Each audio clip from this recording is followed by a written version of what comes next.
6 పిల్లల తండ్రితో ఎఫ్ఐఆర్. పెళ్లి కాకుండా 2 పిల్లలకు తల్లైంది. ఆమె కూతురు కూడా స్టార్ హీరోయిన్. సినిమా ఇండస్ట్రీలో లవ్ అఫైర్స్, సహజీవనం, పెళ్లి, విడాకులు ఇలా చాలా కామన్ అయ్యాయి. సెలబ్రిటీలకు సంబంధించిన రిలేషన్స్ మాత్రం ఎప్పుడూ వార్తల్లో నిలుస్తూ ఉంటాయి.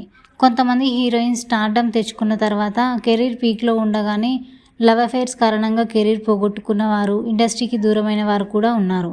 వారిలో ఈ హీరోయిన్ ఒకరు. ఈ హీరోయిన్ ఒకప్పుడు అందాల తార. తన నటనతో ప్రేక్షకులను మెప్పించింది. 6 పిల్లల తండ్రితో ఎఫ్ఐఆర్ పెట్టుకుంది.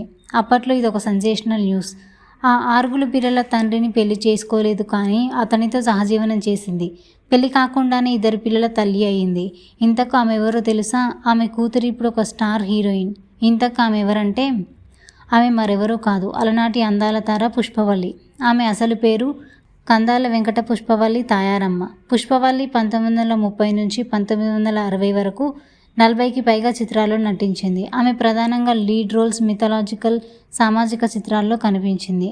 ఆమె గ్రేస్ఫుల్ నటన, అందం ప్రేక్షకులను విశేషంగా ఆకట్టుకున్నాయి. కాగా పుష్పవల్లి 1940 మొదటి వివాహం చేసుకుంది. ఆ తర్వాత భర్త నుంచి విడిపోయింది. ఆ తర్వాత ప్రముఖ నటుడు జెమినీ గణేష్తో ప్రేమలో పడింది. అప్పటికే గణేష్కు పెళ్ళై 6 పిల్లలున్నారు. జెమినీ గణేష్ పుష్పవల్లి పెళ్లి చేసుకోలేదు, కానీ సహజీవనం గడిపారు. వీరికి 2 పిల్లలు. వారిలో ఒకరు టాలీవుడ్లో స్టార్ హీరోయిన్గా రాణించిన రేఖ ఒకరు. మరొకరు రాధ. ఆమె తమిళ్లో కొన్ని సినిమాల్లో నటించి ఆ తర్వాత సినిమాలకి దూరమయ్యారు. గణేష్తో పెళ్లి కాకపోయినా పుష్పవల్లి జీవితాంతం ఆయనతో కలిసి ఉంది. అలాగే తమ కూతుర్లను హీరోయిన్గా ప్రోత్సహించింది. గణేష్ మొదట్లో రేఖను కూతురిగా అంగీకరించలేదు. ఆ తర్వాత ఆయన కూతురిపై ప్రేమ చూపించాడు.